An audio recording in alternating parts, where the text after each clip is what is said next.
वाहेगुरु वाहेगुरु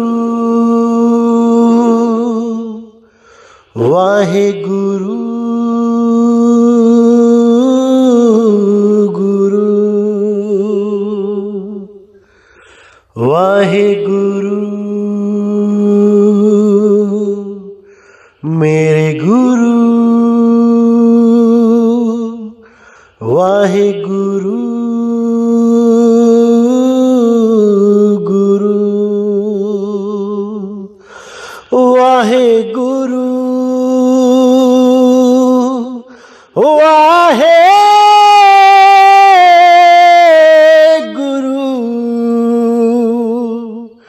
वाहेगुरु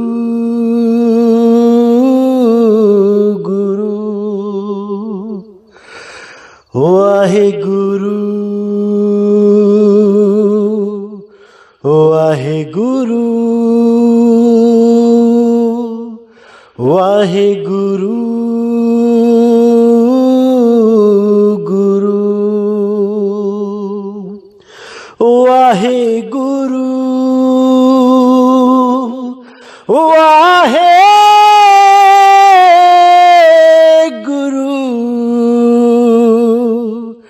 वाहेगुरु गुरु हे कबीर मेरे गुरु।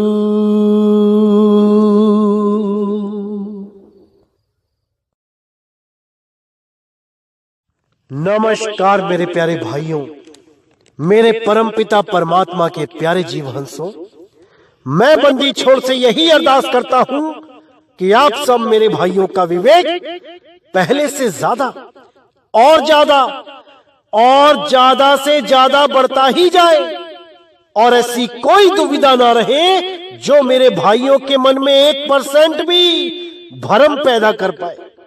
सारी दुविधाएं, सारे भ्रम ऐसे छूमंतर हो जाएं जैसे वो कभी इस जीवन में आई ही ना हो। और जितने भी ये भ्रम भूत पैदा करने वाले जो अधूरे गुरु हैं या उनके शिष्य हैं, एक भी आपको भ्रमित ना कर पाए। मैं बस यही अरदास करता हूं मालिक से, यही अरदास करता हूं बंदी छोड़ से, क्योंकि मेरे भाइयों भ्रमित करने वाले करोड़ों बैठे हैं, करोड़ों। कोई ना कोई कहीं ना कहीं आपको भ्रमित करने के लिए तैयार बैठा है।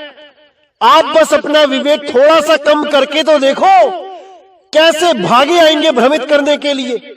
एक से एक पड़े हैं मेरे भाई, एक से एक पड़े हैं। लेकिन अगर आपने ज्ञान खड्ग को तैयार कर रखा है, अपने विवेक की तलवार को धार लगा के रखा है, तो कोई भी आपको भ्रमित नहीं कर पाएगा। उसी ज्ञान खड्ग से उस अज्ञान का नाश कर दिया जाएगा और मालिक की ऐसी कृपा हो जाएगी कि नीर चीर का निबेड़ा आप स्वयं ही कर लोगे। किसी से भी पूछने की जरूरत नहीं पड़ेगी मेरे भाइयों, नहीं पड़ेगी, क्योंकि ये सत्संग सुन के आप इतने विवेकी तो हो ही जाओगे कि अपना भला और बुरा अच्छी तरह पहचान सको। तो मेरे भाइयों, एक एक शब्द पे विचार करना है, एक एक शब्द का निर्णय करना है कि क्या बता के गए ये संत महात्मा हम लोग को, और हमें क्या पढ़ाया जाता रहा आज तक। पूरा विचार करना है, पूरा विवेक लगाना है। तो मेरे भाइयों, आज का जो सत्संग है बहुत इंपॉर्टेंट है। क्यों? क्योंकि बहुत से ऐसे लोग हैं जो मिलावट करने में कमी नहीं छोड़ते। ऐसी ऐसी मिलावट करते हैं ग्रंथों में कि पढ़ने वाला भी कंफ्यूज हो जाता है कि जो लिखा है उसको मानूं या जो संतों ने बताया है उसको मानूं।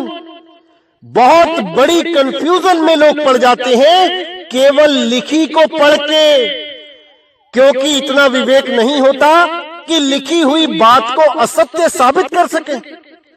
तो आज के सत्संग के माध्यम से आपको एक वाणी दिखाई जाएगी जो कबीर साहिब के ग्रंथ में ही लिखी गई है, और उसी वाणी को दिखा दिखा के लोगों में इतना बड़ा भ्रम पैदा कर दिया गया है।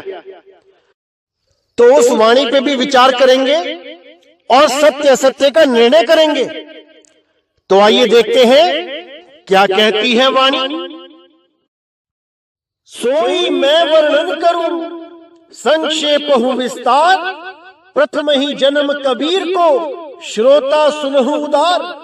यानी सबसे पहले मैं कबीर साहिब के जन्म का विवरण बता देता हूं विस्तार से। श्रोताओं अच्छी तरह मन लगा के सुनो। रामानंद रहे जग स्वामी, ध्यावत निश जिनि अंतर्यामी, तिनके ढिग विधवाई नारी, सेवा करे बड़ो श्रम भारी। प्रभु एक दिन रह ध्यान लगाई, विधवा किए तिनके ढिग आई। प्रभु कियो वंदन बिन दोसा, प्रभु कह पुत्रवती भरी धोखा। तब की अपनो नाम बखाना, यह विपरीत दियो वरदान। स्वामी कहो निकसी मुख आयो, पुत्रवती हरि तो ही बनायो। है पुत्र कलंक न लागी, तब सुत है हरि अनुरागी। यहाँ पर इस वाणी में बता दिया गया कि रामानंद जी के पास एक विधवा आती थी सेवा करने, और एक दिन रामानंद जी ध्यान में मगन थे। वो विधवा उनकी सेवा कर रही थी और रामानंद जी ने उसको बिना जाने वरदान दे दिया कि वो कौन है। उन्होंने वरदान दे दिया पुत्रवती भाव, कि तुम्हारे जल्दी ही कोई पुत्र हो। अब वो विधवा पुत्र कैसे हो? तो उसने जब अपने बारे में बताया कि मैं वो हूं, विधवा हूं, तो रामानंद जी बोले अब वचन तो वापस हो नहीं सकता, लेकिन घबराओ मत, तुम्हें कलंक नहीं लगेगा। वो कोई हरि का अनुरागी ही होगा जो तुम्हारे यहाँ पुत्र बन के आएगा। तो अब ये बात जो लिखी गई है, इसको पढ़ के कई लोग ये कहने लग जाते हैं कि देखो देखो, कबीर वाणी में भी लिखा है कि कबीर साहिब का जन्म हुआ है विधवा से। अब मेरे भाइयों आगे क्या लिखा है इस पे जरा विचार करना। और जो लोग ये वाणी दिखा के कहते हैं देखो कबीर साहिब खुद लिखवा के गए हैं कि मैं एक विधवा ब्राह्मणी का पुत्र था, वो भी अपना दिमाग खोल के अच्छी तरह साफ करके समझे कि क्या लिखा है, क्या ये विश्वास करने योग्य है जो आगे मैं आपको बताने जा रहा हूं। पूरा विवेक लगाना है मेरे भाइयों, पूरा विवेक, क्योंकि काल के दूतों ने कोई कसर नहीं छोड़ी ग्रंथों में मिलावट करने से। लेकिन परमात्मा का जो वरदान है विवेक दान, उस विवेक को पूरा यूज करना है, पूरा विवेक लगाना है कि कहां पे असत्य बताया जा रहा है, कहां पे सत्य। तो देखिए आगे क्या लिखा है, अच्छी तरह समझिए। तब किए कर फुल का परी आयो, कछु दिन में ताते सुत जायो। जनत पुत्र नव बजे नगारा, तदपि जननी उर सोच अपारा। सो सुत लेती फेंक्यो दूरी, कड़ी जुलाहिन तहा एक रूरी। सो बालक ही अनाथ निहारी, गोद राखी निज भवन सिधारी। लालन पालन किए बहु भांति, सेओ सुत ही नार दिन राती। तो यहां बता दिया कि उसके हाथ पे एक छाला पड़ गया उस वरदान को लेके। तब तिये कर फुलका परी आयो, कर यानी हाथ और फुलका यानी कि छाला। जैसे फुलका फूल जाता है वैसे ही उसके हाथ पे एक छाला पड़ गया और उस छाले में से एक बालक का जन्म हो गया। अब जितने भी मेरे ये भाई बैठे हैं जो ये वाणी दिखा दिखा के कहते हैं देखो कबीर साहब एक विधवा ब्राह्मणी से पैदा हुए थे, तो मेरे भाई मुझे तो नहीं लगता कि हाथ में छाला पड़ जाने से कोई बच्चा पैदा हो जाता है। थोड़ा तो विवेक लगा लो, थोड़ी तो समझ बढ़ा लो। यही दुविधा है हमारी कि जैसा हमें कोई पढ़ाता जा रहा है हम पढ़ते जा रहे हैं, विवेक नाम की कोई चीज ही नहीं बची है। इसीलिए बार बार अरदास करता हूं मालिक से कि आपका विवेक जग जाए। साहिब कहते हैं, ना हम लीना गर्भ बसेरा बालक होए दिखलायो। मैं गर्भ जून से नहीं आता हूं, मैं सीधे ही कमल के फूल पे प्रकट होता हूं और जब लीला समाप्त करता हूं तब मगहर में जाके हजारों शिष्यों के बीच में गुप्त हो जाता हूं। उन लोगों को मेरी लाश नहीं मिलती। आज भी मगहर में जाके देखोगे, वहां पर मजार और समाधि दोनों बनी है। दोनों दीन के जो उनके शिष्य थे, हिंदू मुसलमान, वो आपस में झगड़ा करते रह गए कि हम गुरुजी की लाश को जलाएंगे, हम गुरुजी की लाश को दफनाएंगे, और वो बेचारे झगड़ा ही करते रह गए। उनका झगड़ा खत्म करने के लिए कबीर साहब वहां से गुप्त हो गए।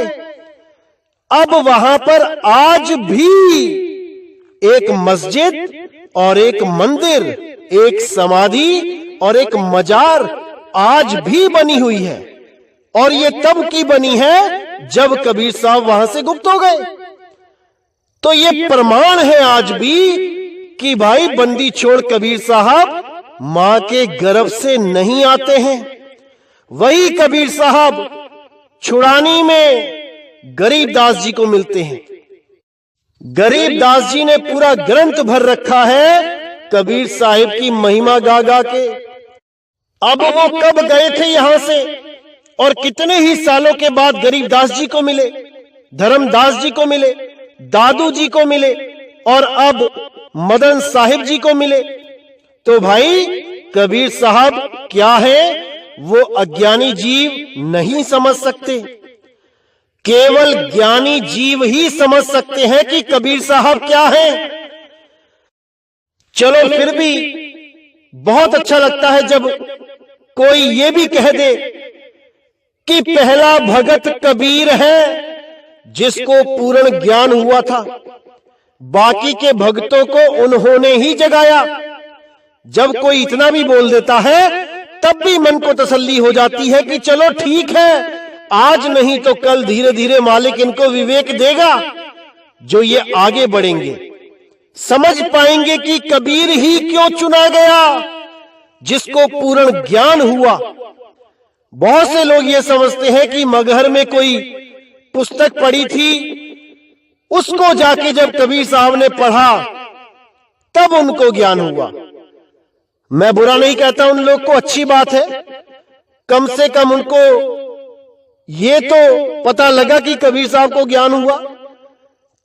किताब पढ़ के हुआ या गुरु से हुआ वो तो परमात्मा ही जानता है। गुरु से हुआ या खुद से हुआ वो तो परमात्मा ही जानता है।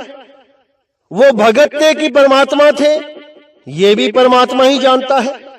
लेकिन कम से कम इतनी खुशी जरूर होती है कि कुछ मेरे भाई कबीर साहब को पहला भगत कहते हैं जिसको इस कलयुग में ज्ञान हुआ। उनसे पहले कोई भी ऐसा भगत नहीं है जिसको पूर्ण ज्ञान हुआ हो। चलो मालिक ने इतनी सोची दी, बहुत अच्छा है, बहुत अच्छी बात है। परमात्मा ऐसे ही आगे बढ़ाता जाएगा, मुझे पूरा विश्वास है। तब क्योंकि परमात्मा ने 12 पंथों का जब पूरा जिक्र कर दिया था तब उसमें भी साफ बता दिया था कि 12वां पंथ गरीबदास जी का ही पंथ होगा।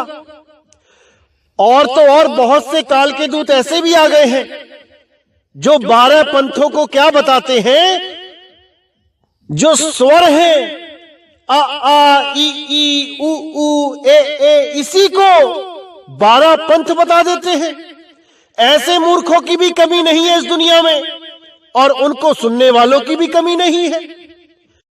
लोग उसी में खुश होते रहते हैं कि देखो इन्होंने स्वर को ही 12 पंथ घोषित करके कितना बड़ा भेद खोल दिया, राज खोल दिया। इन लोगों पे हंसी भी आती है और इन लोगों पे तरस भी आता है। कबीर साहब ने ऐसे ही काल के दूतों के लिए पहले से ही सारा इंतजाम कर रखा है ग्रंथों में। उन्होंने 12 पंथों का जिक्र करते हुए साफ साफ बता रखा है कि 12वां पंथ कौन से सन में इस दुनिया में प्रकट होगा। गरीबदास जी का जन्म वर्ष बता रखा है, संवत 1774 बिल्कुल क्लियर लिखा हुआ है। इसीलिए लिखा हुआ है ताकि ऐसे काल के दूत जो वाणियों को घुमाने के लिए आए हैं, जीवों को भरमाने के लिए आए हैं, इन लोगों का मुंह बंद किया जा सके। इसीलिए वाणियों में सारे खुलासे पहले से ही करके गए हैं बंदी छोड़। इसी संवत को जब हम सन में बदलते हैं तो 1717 होता है। 1717 में गरीबदास जी इस दुनिया में आए और 1778 में इस दुनिया से चले गए। अब ये जो 1778 है, इसके 78 को आप अच्छी तरह याद रखना। ये जो 78 है, ये बहुत इंपॉर्टेंट कोड लगाया गया है। इस 78 में ही गरीबदास जी इस दुनिया से गए और 78 में ही कबीर साहब गरीबदास जी का रूप धारण करके इस दुनिया में विचरण करने लगे। जिन लोगों को गरीबदास जी ने नामदान के लिए बोला था, किसी कारणवश उनको नाम दीक्षा नहीं दे पाए और इस संसार से चले गए। उन लोगों को भी कबीर साहब ने ही नाम दीक्षा दी और पूरा प्रचार किया और उसके बाद सहारनपुर क्षेत्र में गुप्त हो गए। आज भी उनकी याद में वहां पे एक मजार बना रखी है, एक समाधि बनी है, आप जाके देख सकते हैं। उसको भी छतरी साहिब का ही नाम दिया गया है। गरीबदास जी की 2 समाधियां हैं, एक छुड़ानी धाम में और एक सहारनपुर में। तो ये 78 याद रखना मेरे भाइयों, ये बहुत इंपॉर्टेंट कोड है 78। ऐसे नकली गुरुओं की पोल खोलने के लिए ही कबीर साहब ने पहले ही वाणियां बोल रखी हैं। तो देखिए यहां पे 12 पंथों के बारे में बोल के 12वें के सन का भी जिक्र किया है कि 12वां पंथ स्टार्ट कब होगा, 12वें पंथ को चलाने वाले इस दुनिया में कब आएंगे और कैसे उनके पंथ में काल के दूत घुस जाएंगे और सारे पंथ का सत्यानाश कर देंगे। तो साफ लिखा है, संवत 1775 हुई ता दिन प्रेम प्रगटे जग सोई। यहाँ पे 75 की जगह 74 होना है। 1774 इसी संवत में गरीबदास जी आए थे और 12वें पंथ की नींव पड़ी थी। ये पंथ बिल्कुल सही ज्ञान दे रहा था जब तक गरीबदास जी महाराज थे, लेकिन उसके बाद ये सब के सब मंत्रों में उलझ गए, ओम सोहम में उलझ गए, ओम कलियम हरियम शरियम सोहम सत्यम में उलझ गए। ये 52 अक्षरों के जाल को नहीं समझ पाए। इसीलिए ये पंथ भी काल का ही पंथ हो गया, नी अक्षर का ज्ञान खत्म हो गया। जबकि गरीबदास जी स्वयं कहते हैं, 52 आखर लेख राम रंग होरी हो, वो आखर या में नाही राम रंग होरी हो। कागज कलम कलेस राम रंग होरी हो, वो रहे शेष का शेष राम रंग होरी हो। गरीबदास जी तो बहुत कुछ बोल के गए नी अक्षर के बारे में, लेकिन इन्हीं के पंथ के लोग उन वाणियों को नहीं समझ पाए और यही 52 अक्षरी ज्ञान में लोगों का जीवन बर्बाद करते चले गए। लेकिन कबीर साहब ने साफ बोला था कि 13वें पंथ हम ही चले आए, सब पंथ मेट के एक पंथ चलाएं। अब वो समय आ गया है मेरे भाइयों, समय आ गया है। अब एक ही पंथ होगा, लेकिन केवल विवेकियों का। ये कोई भी ना सोचे कि बाकी पंथ खत्म हो जाएंगे, ऐसा नहीं है।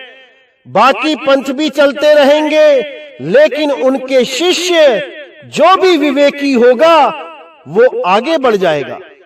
जैसे कोई डिग्री कॉलेज खुल जाता है किसी बड़े शहर में, तो इसका मतलब ये नहीं कि 5वीं, 8वीं, 10वीं, 12वीं के स्कूलों को बंद कर दिया जाता है। वो भी चलते रहेंगे, लोग उनमें भी आते रहेंगे, और आगे से आगे जैसे विवेक जागृत होगा वो आगे बढ़ते चले जाएंगे। और जो पूर्ण विवेकी हो जाएंगे उनका एडमिशन इस पंथ में होगा। मुक्ति का दरवाजा इसी पंथ में खुलेगा। बाकी पंथ केवल इस पंथ तक पहुंचने के लिए शिष्य को तैयार करेंगे। यही मालिक की रजा है, यही मालिक की मर्जी है। तो मेरे भाइयों, अच्छी तरह हर चीज को समझना है, विवेक बढ़ाते जाना है। कोई भी काल का दूत आता है जाल बिछाने के लिए, तो उसके जाल को काट देना है, क्योंकि अब आप इतने विवेकी हो चुके हो कि आपको पता लग सके कि मेरा भला और मेरा बुरा कहां पे है। ऐसा नहीं है कि कोई अगर इस पंथ में आ गया तो वो छोड़ के नहीं जाएगा। बहुत से आएंगे, बहुत से जाएंगे, लेकिन कौन होंगे वो लोग? वो लोग वो होंगे जो देखा देखी तो आ जाएंगे, लेकिन विवेक जागृत नहीं होगा। देखा देखी तो आ जाएंगे नाम लेने, लेकिन विवेक कहां से लाएंगे? यहां पर आके उनको ऐसा लगेगा जैसे अरे मेरी सारी भक्ति छुड़वा दी, मेरे मंत्र छुड़वा दिए, मेरी मूर्तियां छुड़वा दी, मेरे जंतर मंतर तंत्र आरतियां छुड़वा दी, मैं गुरुओं की फोटो को धो धो के, कपड़े पहना पहना के, सुखा सुखा के, भोग लगा लगा के रखता था, मेरा सब कुछ छुड़वा दिया, हाय मैं तबाह हो गया, मैं क्या करूं? ऐसे भी लोग होंगे जिनको यही नहीं समझ आएगा कि इस पंथ में किया क्या जाता है। सारा कुछ बताने के बाद भी समझ नहीं पाएंगे। उनको ऐसा लगेगा सब कुछ छुड़वा दिया। अरे भाई, सब कुछ छुड़वा नहीं दिया, सब कुछ बता दिया कि करना क्या है। जो बताया गया है उसको करो, और जो छुड़वाया गया है उसकी तरफ झांकना भी मत, क्योंकि असत्य को छुड़वा दिया गया है और सत्य का लखाव करा दिया गया है। अभी भी नहीं पहचान पाओगे, अभी भी नहीं समझ पाओगे, तो कभी नहीं समझ पाओगे। इसीलिए बार बार बोलता हूं, हर चीज को अच्छी तरह समझो। इस पंथ में आने से पहले सत्य ज्ञान को समझो कि सत्य ज्ञान होता क्या है। यहां पर आपको कुछ पकड़ाया नहीं जाएगा, जो आपने पकड़ा हुआ है उसको छुड़वा दिया जाएगा। जो भी आप असत्य को पकड़ के बैठे हो वो सब छुड़वा दिया जाएगा, और केवल सत्य का लखाव किया जाएगा। सत्य लेने और देने की चीज नहीं है, सत्य तुम में भी है, सत्य हम में भी है, उसका लखाव किया जाता है। और जब उसका लखाव हो जाएगा, तब जब भक्ति करोगे तो उसकी प्राप्ति हो जाएगी। बिल्कुल सिंपल है, बस समझना है इस बात को। तो मेरे भाइयों, आज का सत्संग मैं यही समाप्त करता हूं।